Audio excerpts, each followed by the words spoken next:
la Stefan parole Gößling, à Stefan who is Gößling, in contact with qui us from Sweden. nous écoute I know he has to de leave us Suède. Je sais qu'il doit at nous quitter 3:15 à exactly, 15h15 because he has to switch précisément, to another car conference, I guess.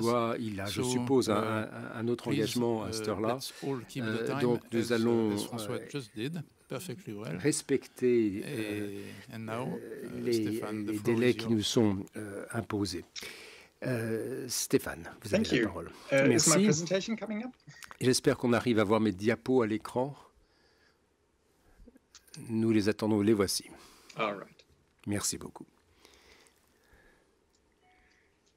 Well, thank you for the Eh bien, invitation. merci de We m'avoir can go right invité. to the, Je pense que first nous slide, I pouvons think, because the question entrer dans le vif I've du just sujet avec la asked première to diapo, où la answer question is essentially qui m'a été posée summarized very well se résume en quelques mots in a quote that was recently dans presented in cette The Guardian. citation If you go du to the next Guardian, slide, donc, please. que vous allez pouvoir Everybody lire à la might be diapo able to suivante. read it. Essentially this by John C'est Vidal was a good summary, John I think, of what we Vidal discussed. So when du Guardian scientists say qui that dit we que lorsque must make les scientifiques rapid, disent qu'il faut unprecedented change to our procéder à des lifestyles changements to avoid rapides et climate inédits catastrophe, de nos styles de vie, de nos modes de vie pour éviter la catastrophe climatique, et si l'on identifie le transport aérien comme étant la forme de transport la plus destructive, la question qui se pose est peut-on parler d'un droit au transport aérien? Est-ce un droit fondamental de prendre l'avion? Et à la diapo suivante, on voit que bien souvent les destinations sont vendues, sont commercialisées par des compagnies aériennes qui encouragent le public à voyager au-delà de ce qui paraît nécessaire auprès du public. Par exemple, on vous dit, tant que vous n'avez pas visité ces 50 sites, vous n'avez pas vraiment vu l'Europe. Ou bien, il y a l'IATA qui dit que le citoyen moyen prend l'avion une fois tous les 22 mois. Ça veut dire qu'on a l'impression que les gens sont constamment en train de prendre l'avion. Et j'y reviendrai dans un instant pour voir quelle est l'exactitude de ce propos. Mais pour vous présenter maintenant la diapo suivante, là, j'ai repris des extraits publicitaires d'autres sources. Ici, vous avez des promotions sur des vols à très avec de fortes réductions sur le prix du billet, et où on vous invite à profiter instamment de cette offre et ne surtout pas la manquer. Et c'est la façon dont on vend, entre guillemets, le transport aérien sur une base de volume maximal et de low cost, de prix minimum pour le passager. Et alors, ces images, évidemment, sont peut-être un petit peu dépassées maintenant, un peu anachroniques compte tenu de l'actualité. Mais enfin, c'est des images qu'on retrouvait sur Facebook, mais vous trouverez des choses analogues sur Instagram ou d'autres réseaux sociaux. En tout cas, vous avez ce genre de contenu qui est affiché constamment. Les gens qui voyagent adorent poster, comme on dit, des photos d'eux-mêmes dans leur voyage et leur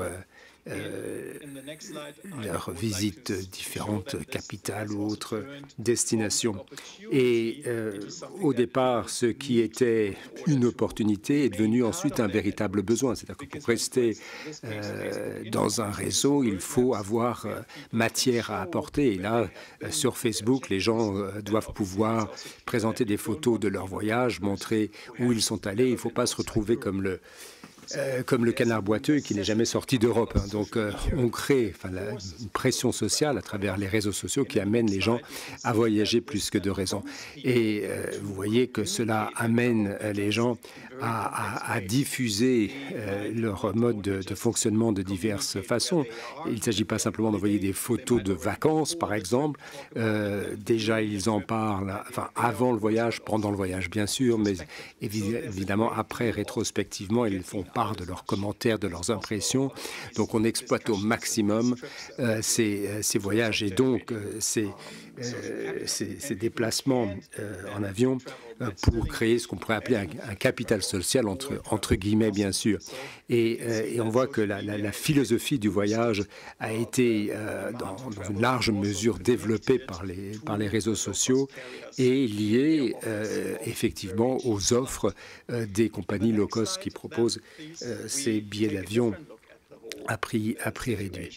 Et alors, sur cette diapo, on voit comment on présenterait les déplacements aériens à travers le monde à l'échelle mondiale. Donc, ici, on voit par personne et par pays, enfin par habitant et par pays, le nombre de voyages annuels, et on fait le lien entre ce nombre de voyages et le PIB des pays respectifs. Alors, on voit que lorsque les revenus disponibles s'accroissent, eh bien, de manière quasi linéaire, les gens ont tendance à voyager davantage, à prendre davantage l'avion, ou l'avion ou d'autres modes de transport quand même. Enfin, l'accent est mis ici sur le transport aérien et on voit une corrélation qui n'est pas parfaite, bien sûr. Alors, si on examine de plus près justement la répartition, et là, ça sort d'une publication récente où l'on voit comment différents pays participent contribuent plutôt aux émissions de gaz à effet de serre et comment les émissions venant du transport aérien ont augmenté depuis 1970. On voit qu'entre 1970 et 2017, on voit qu'il y a une augmentation spectaculaire au fil des années. Dans certains pays, il y a surtout on parle surtout de transport aérien intérieur, les lignes intérieures, alors que l'actualité concerne surtout les vols internationaux, mais on voit que les deux sont quand même à peu près équilibrés. Et puis, pour le cas des États-Unis, si on s'intéresse aux pays de l'annexe 1, les États-Unis consomment davantage de kérosène et provoquent plus d'émissions que les 10 pays suivants pris dans leur ensemble. Mais à l'intérieur des États-Unis, là, ça nous amène à la diapo suivante, on constate sur ce graphique que 12% des adultes aux États-Unis sont responsables à seuls de 68% de tous les déplacements aériens. C'est-à-dire que vous voyez la pyramide des choses.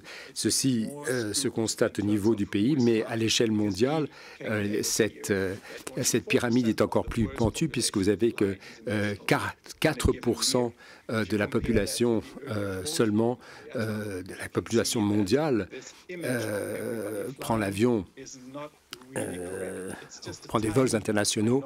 Donc quand on dit 22% ou je ne sais quoi, en réalité non, c'est une toute petite minorité de l'humanité qui prend l'avion et a fortiori qui prend l'avion pour des destinations internationales. Ici, on voit les vols en 2017, et là c'est des jets privés, c'est la carte des voyages de Paris Hilton, une vedette du showbiz, et on voit ce que sont ces voyages par jet privé.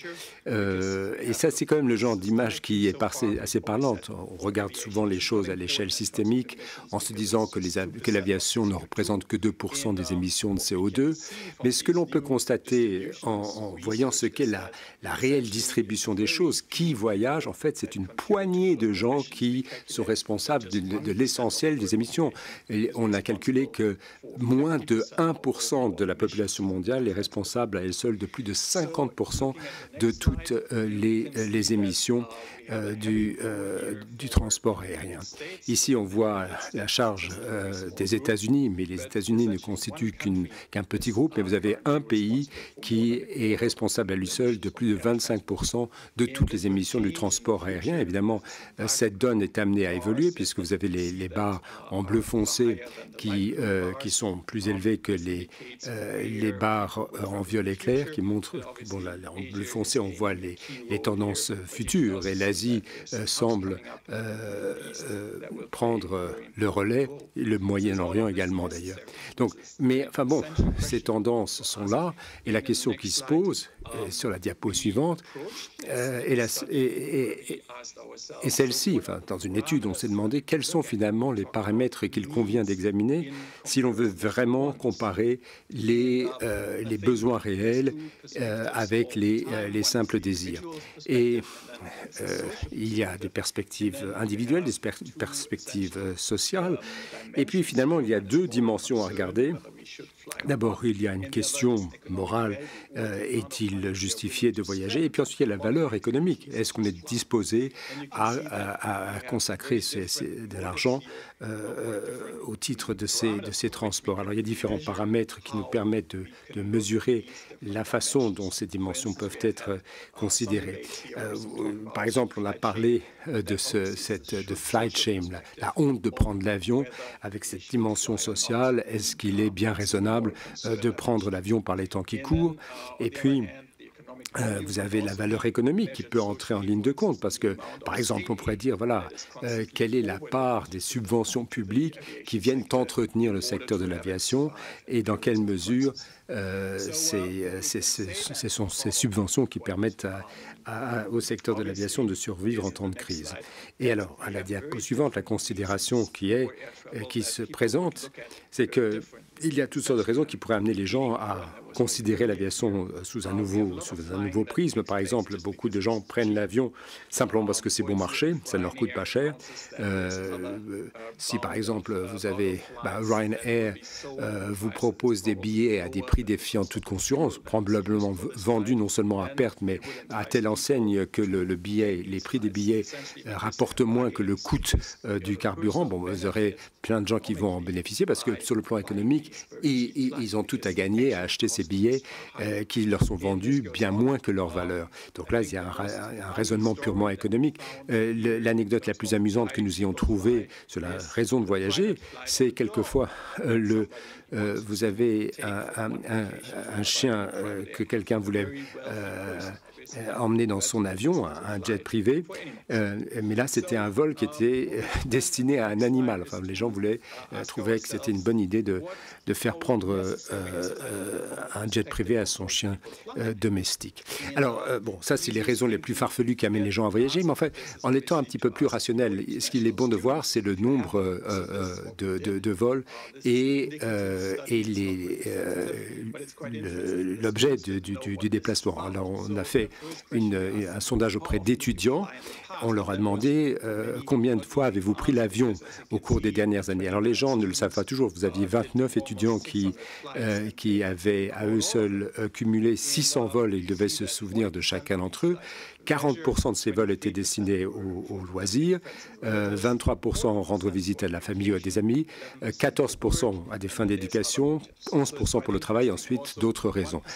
Et vous avez 1% de tous les déplacements étaient destinés à obtenir un visa, c'est-à-dire que les gens étaient obligés, les étudiants qui étudiaient à l'étranger étaient obligés de rentrer chez eux pour revenir, pour renouveler leur visa. Le but de ce vol était strictement administratif. Alors on peut s'interroger, est-ce que ces vols étaient vraiment importants, utiles du point de vue des étudiants? Eh bien, vous constatez qu'une partie importante de ces voyages en avion pour ces étudiants n'était pas important ou n'était guère important, ou alors les étudiants avaient vraiment du mal à savoir si ces voyage était justifié ou important ou non. Il y avait 58% des vols, donc un peu plus de la moitié quand même, qui étaient considérés comme importants ou même très importants. Ça veut dire que près d'une moitié ne l'étaient pas. Et alors, quand on voit qu'est-ce qui était considéré comme important, un voyage en avion, et là, parmi ces vols-là, on les avait rangés en catégories selon leur distance, et on voyait que les voyages les plus longs étaient destinés à rendre visite à la famille ou les amis, ou l'éducation, qui était la deuxième justification, et ensuite pour le travail, c'était les vols les plus courts. Alors, est-ce que ces voyages étaient bien importants? J'en arrive pratiquement à ma dernière diapo. So you can see that.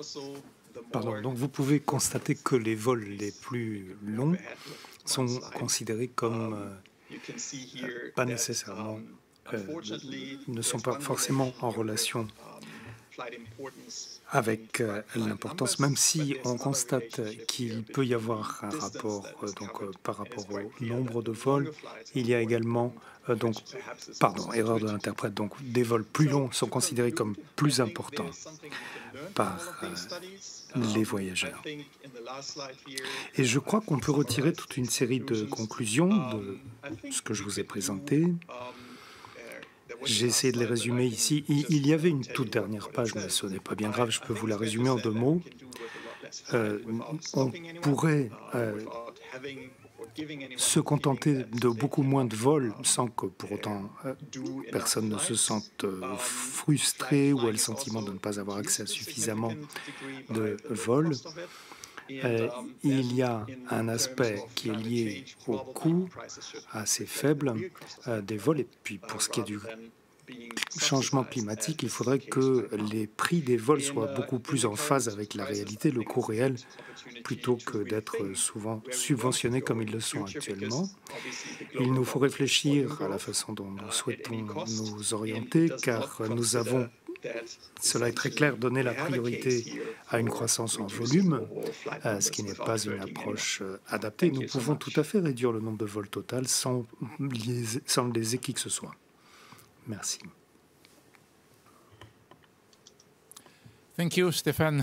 It was Merci, a Stéphane. very interesting presentation, quite Une présentation très seamless intéressante connection with what François Gemène was saying lien about que l'on observe par rapport social à la utility présentation of antérieure de travel. François Gemène et De même, cette cette notion analyse sur l'importance relative des différents voyages, de la vie même des voyageurs est quelque chose d'intéressant. Je ne sais pas si ça existe dans les autres secteurs d'activité susceptibles d'émettre du CO2 et en tout cas de consommer de l'énergie.